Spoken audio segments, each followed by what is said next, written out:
Have you ever spent a lifetime loving someone, only to realize they didn't see you the way you thought they did? I wonder how many mothers know what that feels like. Maybe more than we care to admit.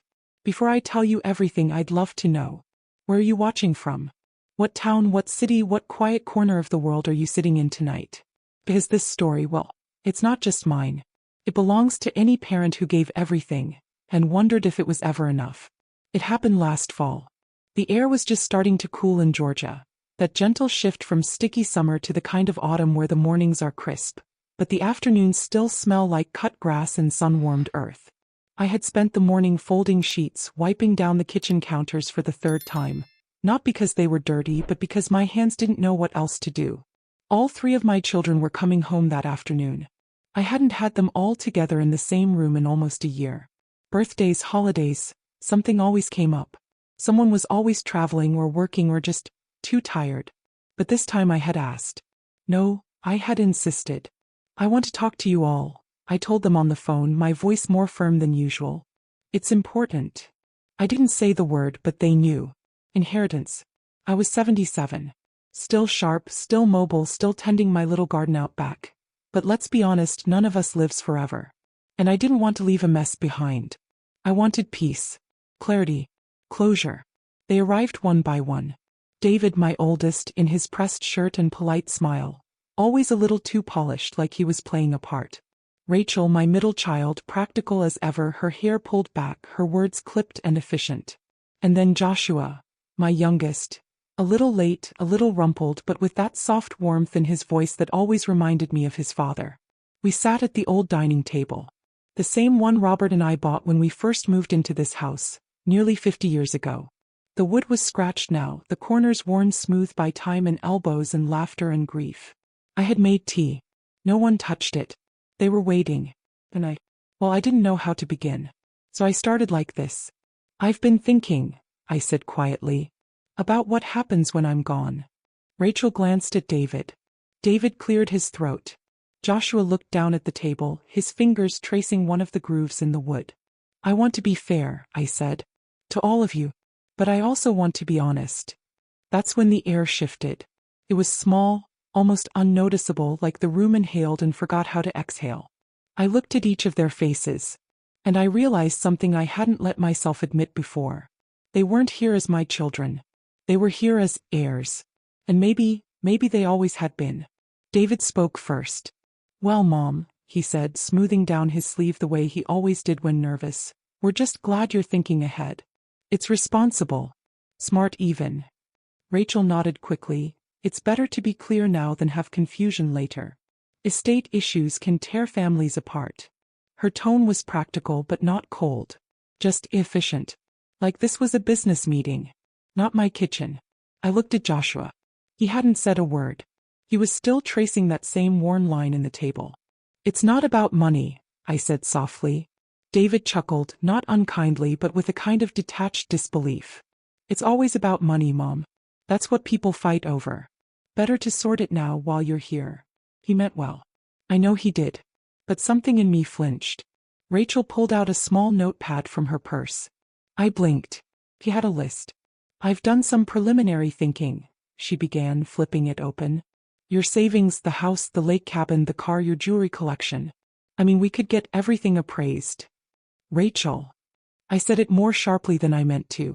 Her pen stopped. Joshua finally spoke. Can we, maybe not treat this like a spreadsheet? His voice was quiet but steady. David raised an eyebrow. I'm just saying, Joshua continued, she's still here.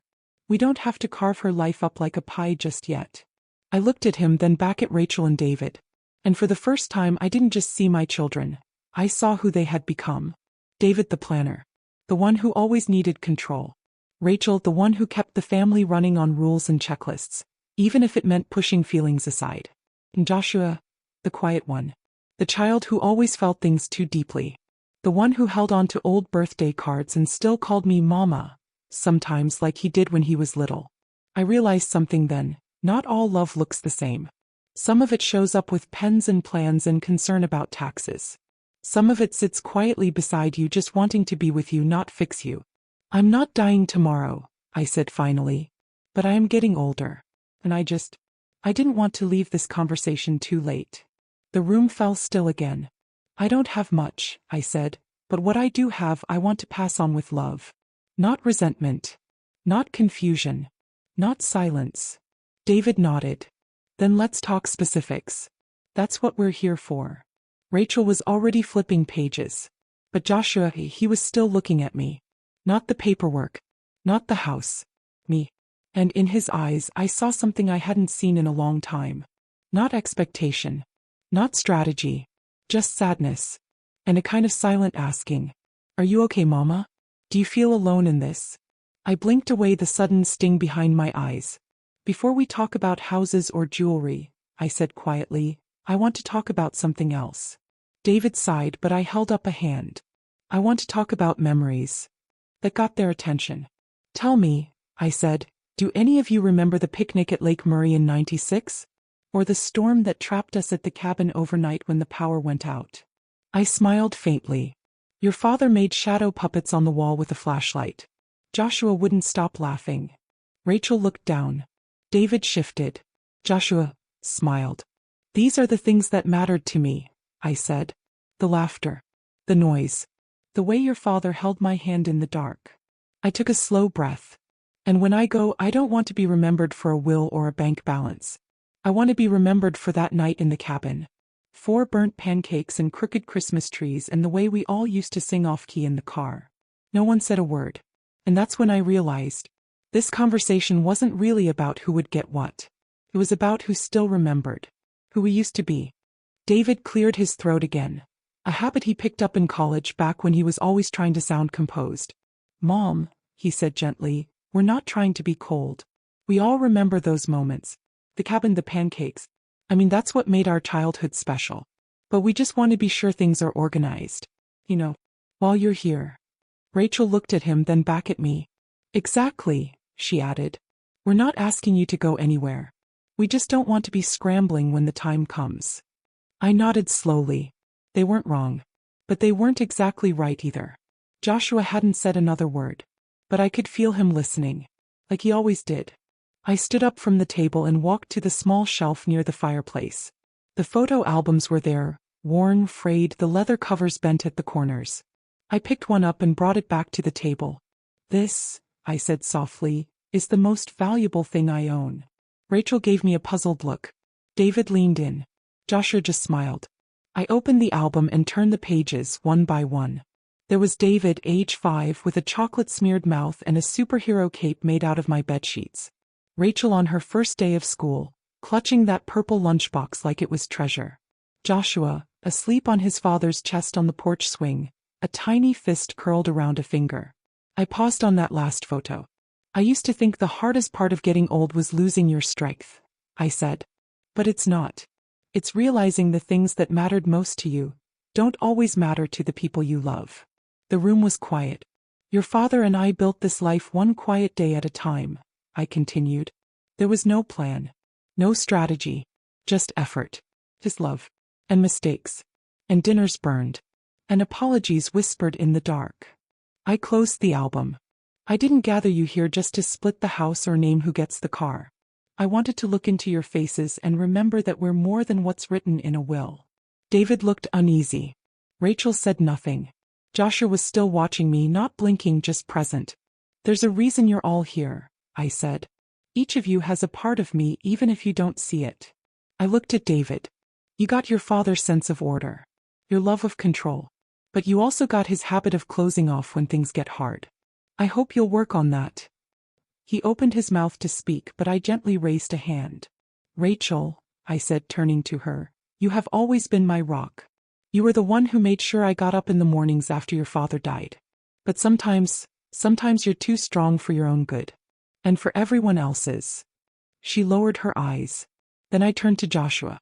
And you, I paused, my voice catching for a second. You got the softness. Thing. You feel the quiet things the rest of us try to ignore. He didn't look away. But that doesn't mean you love me more, I added. It just means you love me differently. And then, before any of them could respond, I said what I had rehearsed 100 times in my head. I've decided not to divide everything equally. Rachel sat up straighter. David blinked. Joshua remained still. I know that's not what most people do. And maybe it's not what you expected. But fairness isn't always about numbers. I took a long breath. I've left the house to Joshua. No one spoke. It's not because I love him more. It's because he's the only one who still sees it as home. I looked at Rachel. You're getting the lake cabin. You always loved that place more than any of us, even when you pretended not to. Her mouth twitched just slightly, a memory tugging at her. And David, I said, you're getting the savings.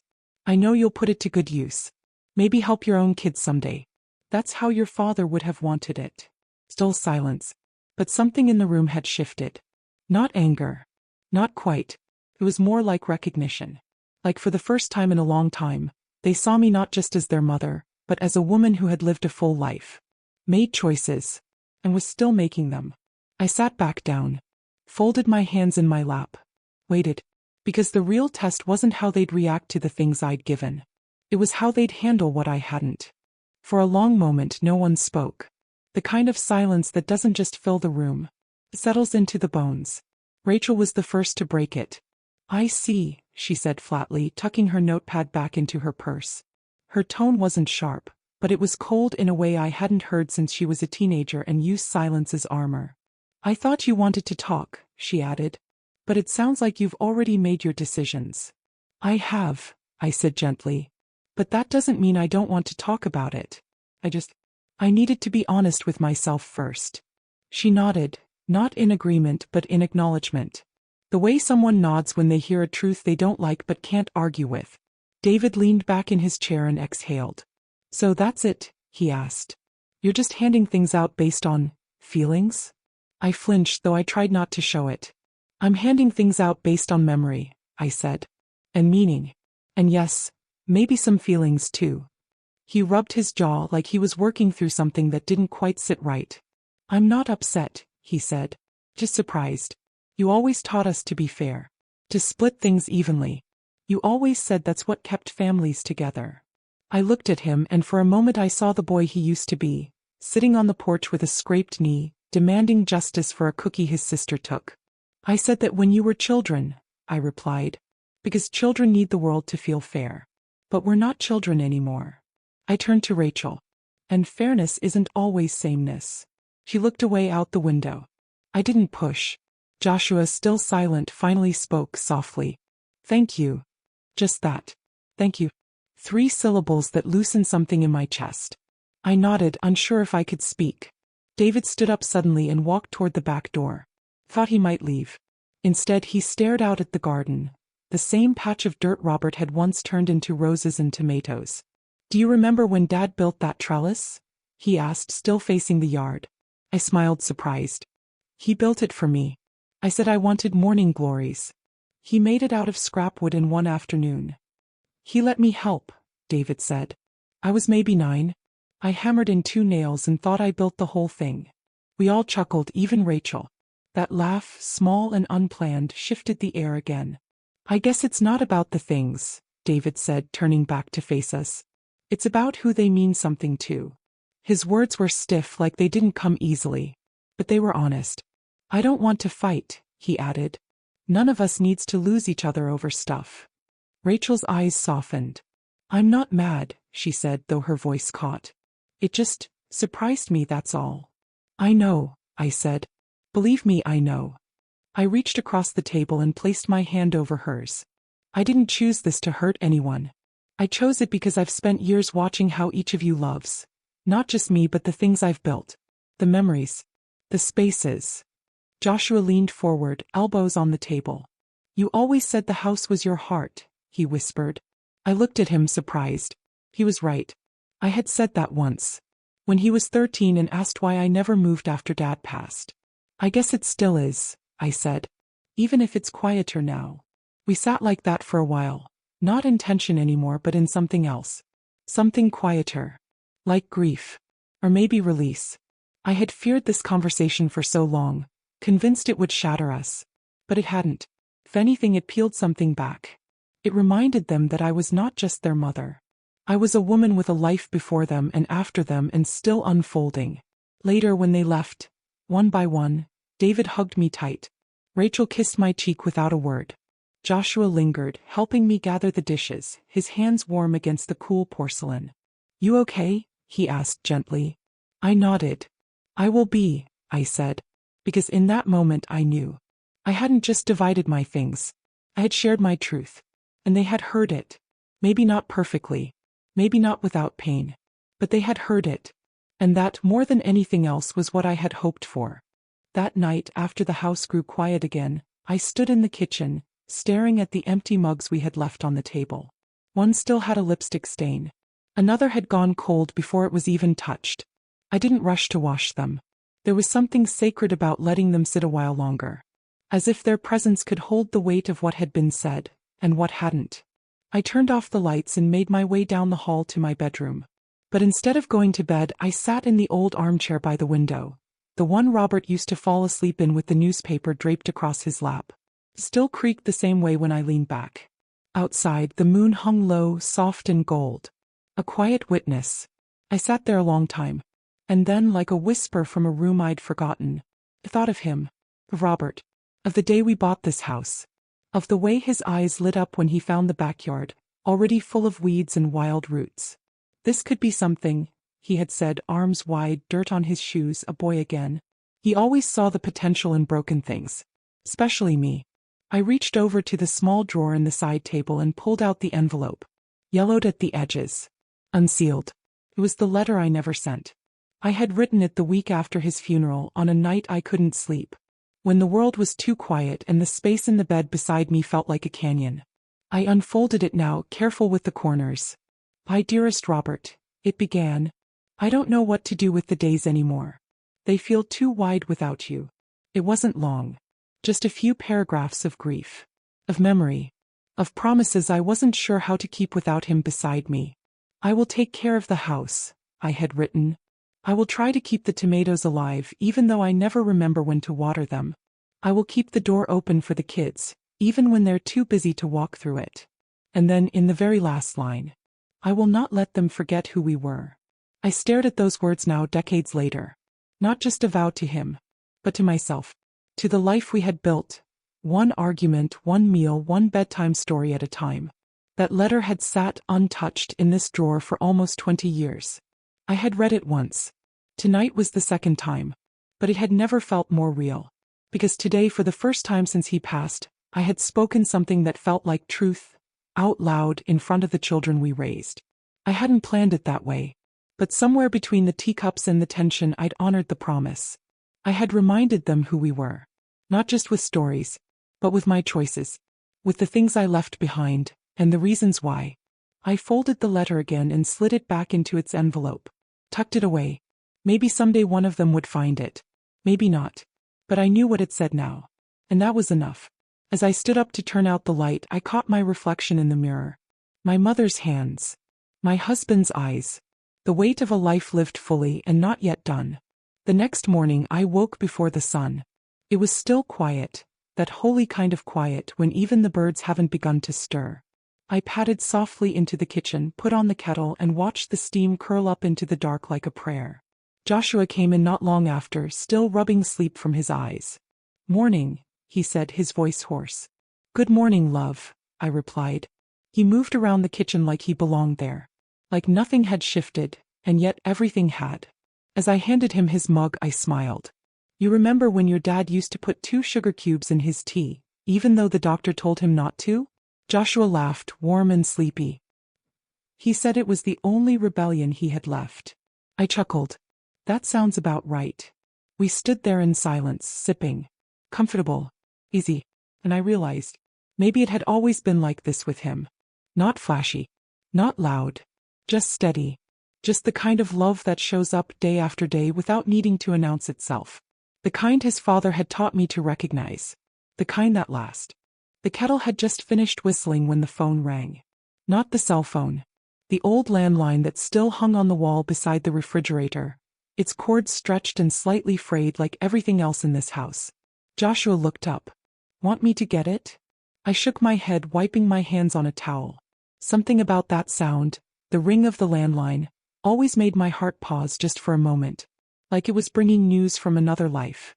I lifted the receiver. Hello. There was a silence at first. Not static, just breath. Then, Mom. Wait.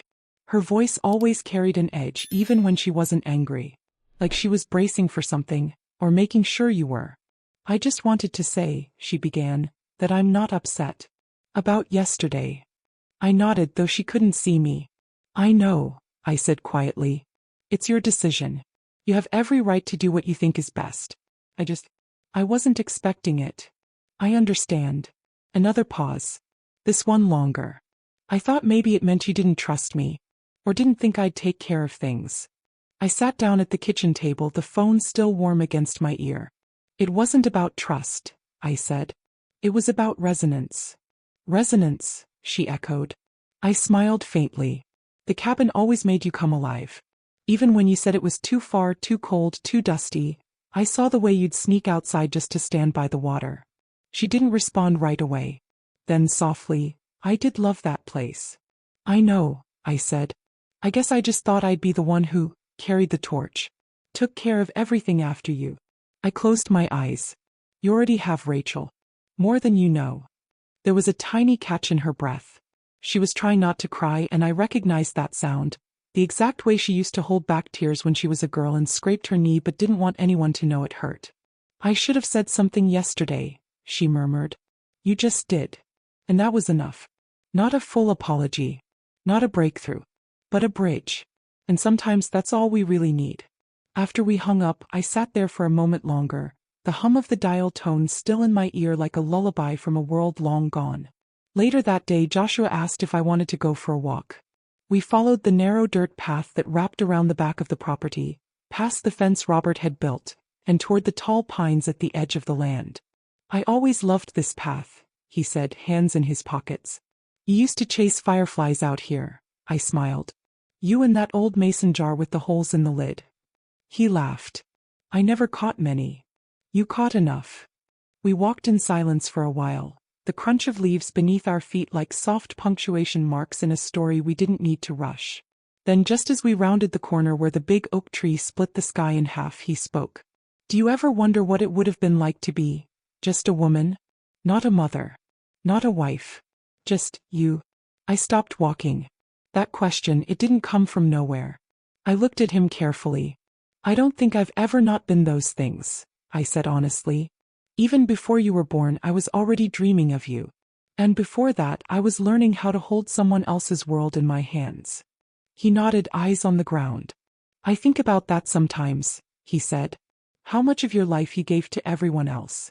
I touched his arm gently. That was my choice. But didn't it cost you something? His voice was quiet, careful. Not accusatory, just curious, tender. I looked out at the field beyond the trees. The sky was stretching open, soft and gold again, just like the morning before. It cost me, I said. But it gave me more than it ever took away. He nodded again, slower this time. I just don't want you to feel like you disappeared into all of us. I smiled. I didn't disappear. I became. He looked at me then, really looked, and there it was again. That seeing. The kind that doesn't need permission. The kind that doesn't ask for proof. We started walking back toward the house. As we got closer, I could see something in his posture change. Like a question was rising, but he wasn't sure if it had a place. At the back porch steps, he paused. Can I stay a few more days? He asked. My heart, already full, nearly spilled over. Of course, I said. Because love at this age doesn't always arrive in grand gestures. Sometimes it shows up in a simple question. A quiet request. A willingness to stay. And in that moment, under the fading sky, I realized. Even after all the years, I was still learning what it meant to be loved. That evening, the house held a softness I hadn't felt in years. Maybe it was the way the golden light filtered through the kitchen windows, touching every surface like it remembered something. Maybe it was the way Joshua hummed quietly as he set the table. Not for any particular reason, just because it felt right. We didn't cook anything fancy. Just a pot of lentil soup, the kind Robert used to make when we were too tired to think but still needed warmth. Joshua stirred it slowly while I sliced a loaf of bread. No words were needed. Some evenings don't demand conversation. They invite presence. When we sat down to eat, he bowed his head briefly before lifting his spoon. He wasn't religious. Neither was I, not anymore. But that small gesture, that reverence stayed with me. Halfway through the meal he asked, "What were you like when you were my age?" I smiled, dipping my bread into the soup. "Lonely," I said. "Hopeful. A little lost." He looked up, surprised. "I thought you and Dad met young?" "We did. But meeting someone doesn't always fix the parts of you that don't know who they are yet." He nodded, letting that land. I took a sip of tea before continuing. "I was 28 when we got engaged. I remember looking in the mirror one night just days before the wedding and thinking, I hope I don't disappear into this. Into marriage? Into expectation," I said. "Into roles. Into being someone's wife, someone's daughter-in-law, someone's future mother." "And did you?" he asked gently. I thought about it for a moment. "I did," I said. "But not in the way I feared. I disappeared into love. And into exhaustion. Into nights without sleep and mornings with sticky fingers on my dress and tiny feet kicking in my ribs while I stirred oatmeal." Joshua smiled. "That sounds familiar," he said. "My sister says the same thing. She's got 2 toddlers now." "Then she knows," I replied. "The version of you before motherhood doesn't vanish. She just takes a step back for a while." We sat quietly after that, finishing our meal as the last light faded. Later, as we sat in the living room with cups of warm tea in our hands, I reached for an old box tucked behind the bookshelf. "Come here," I said. Joshua scooted closer on the couch. Inside the box were small, carefully kept pieces of my life. Postcards, ticket stubs, old hair ribbons, a dried corsage from the dance Robert took me to in 1966.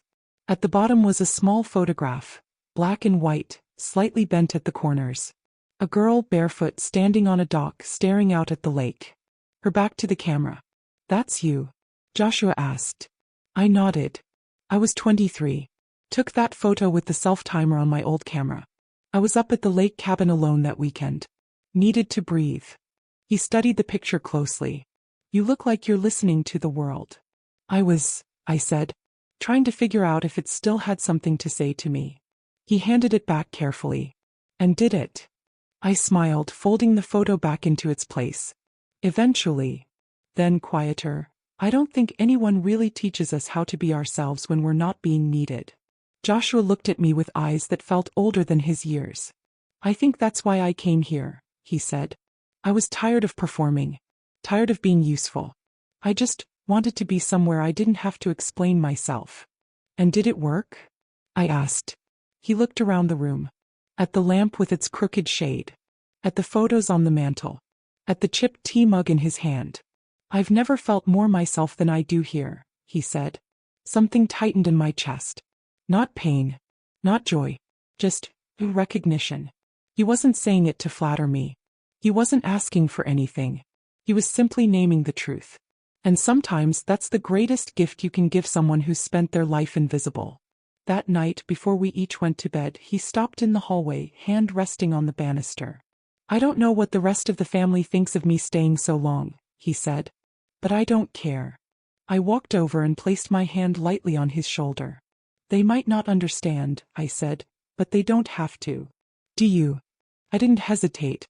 "I do." He smiled, small, quiet, and full of something I couldn't quite name. "Good night, Mama." "Good night, Josh." And as I closed my bedroom door behind me, I realized something. We weren't just sharing space. We were healing parts of each other we didn't even know were broken.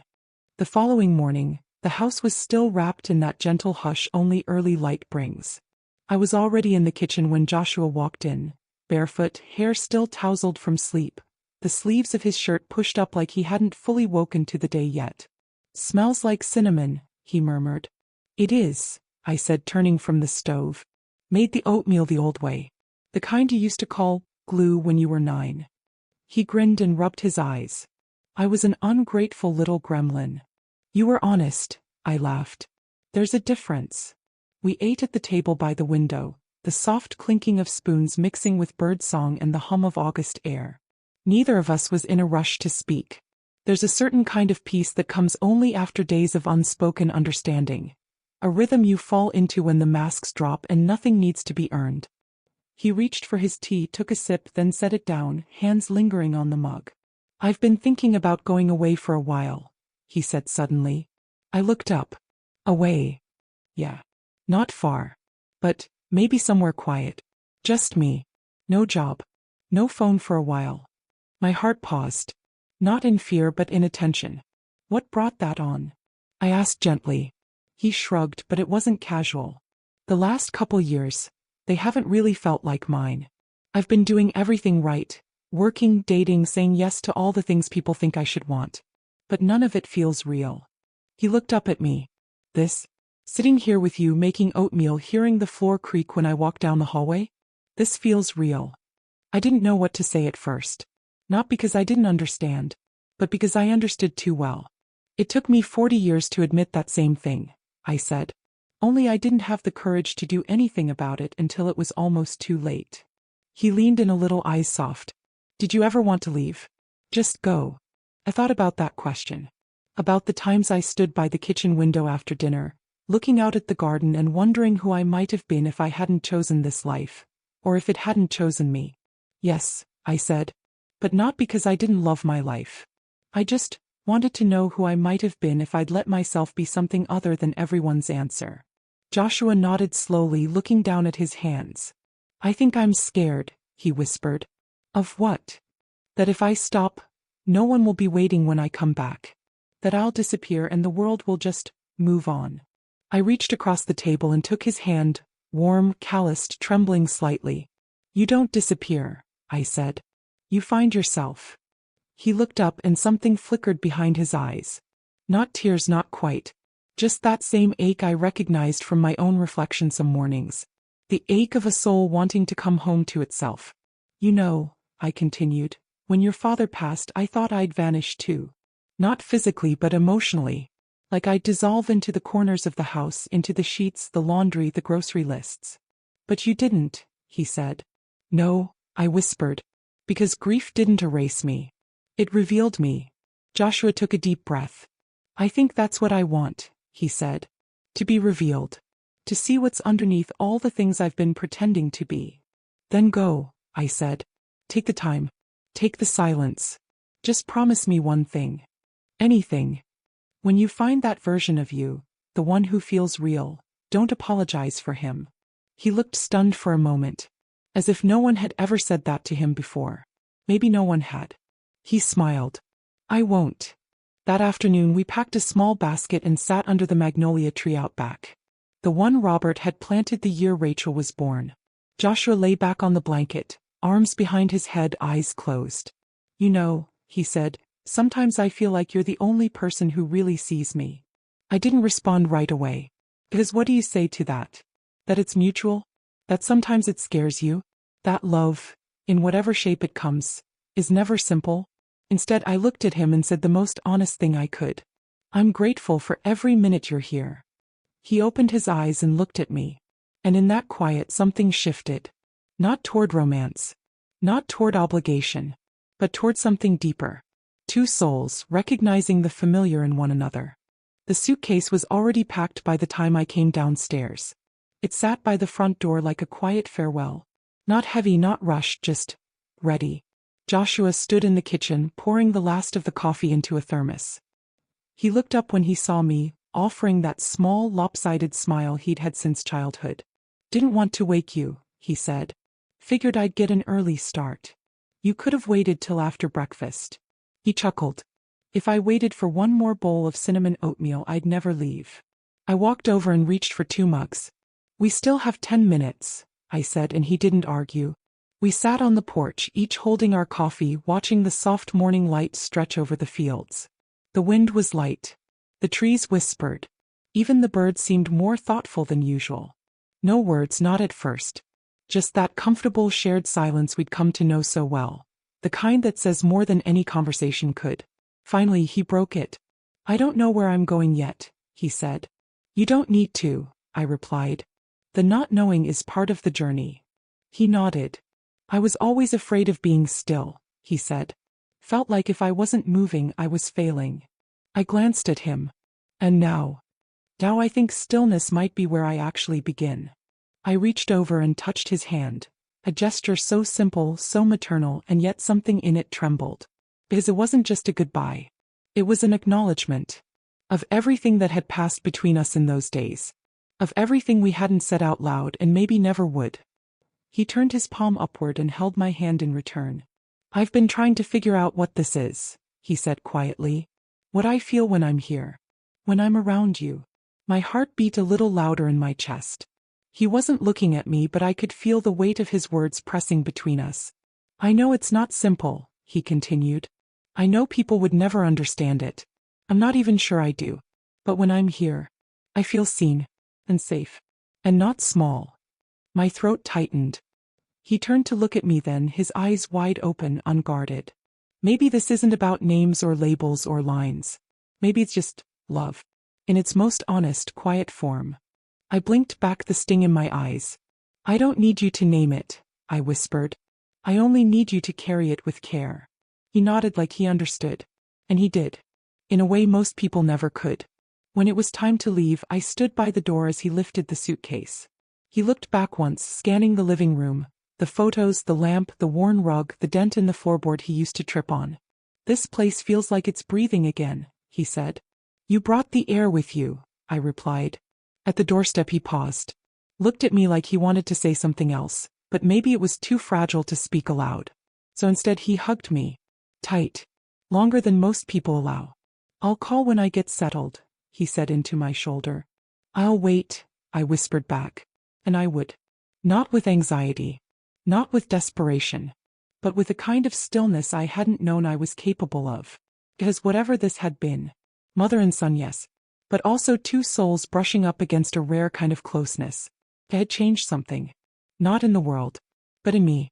That evening the house felt quieter. Not empty. Just quieter. I sat on the couch with a blanket across my knees and stared at the front door. Not because I thought he'd walk back through it. But because for the first time in a long time, I wasn't afraid of the silence he left behind. There was something tender in it. Like an echo. Or a promise. Not to return. But to remember. A week has passed since Joshua left. The mornings are quieter now.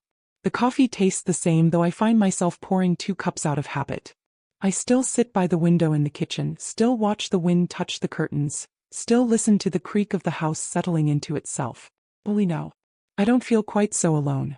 Something lingers. Not his presence exactly, but something softer. Like the echo of having been seen and still being remembered. Yesterday I found his note. It was tucked into the old photo album he helped me carry into the living room on his last day here.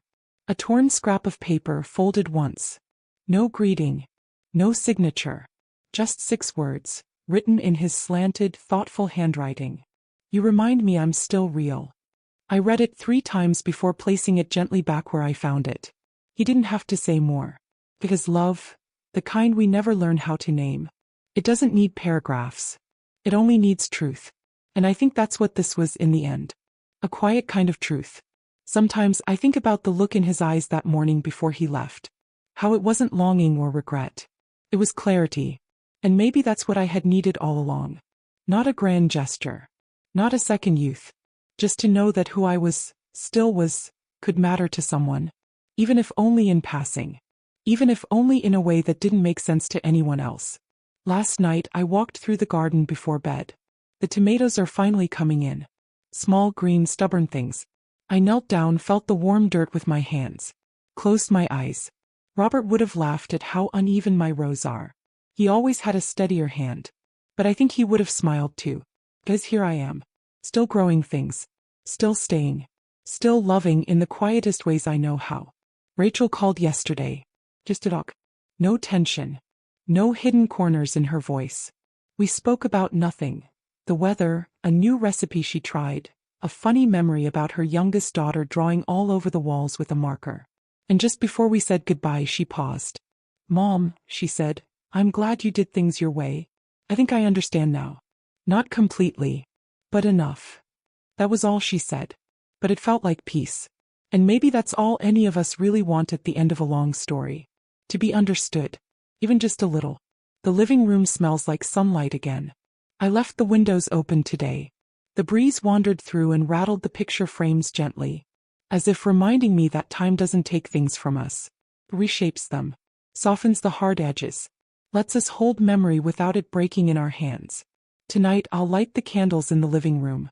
The same ones Joshua helped me place on the windowsill. I'll pour 1 cup of tea, open the photo album, and maybe, just maybe, I'll write a new letter. Not to Robert this time, but to the woman I've become. To the part of me I forgot to thank. The one who kept showing up. Through the grief. Through the silence. Through the seasons that tried to take more than they gave. And if anyone asks me what happened that week he came to visit, I don't know if I'll have the words. I'll probably say it was quiet. Uneventful. Just a few days. But in my heart I'll know. It was the moment I stopped feeling invisible. It was the moment I remembered. Even at 76, a heart still knows how to be moved. Still knows how to be seen. Still knows how to love. And be loved. Without needing permission.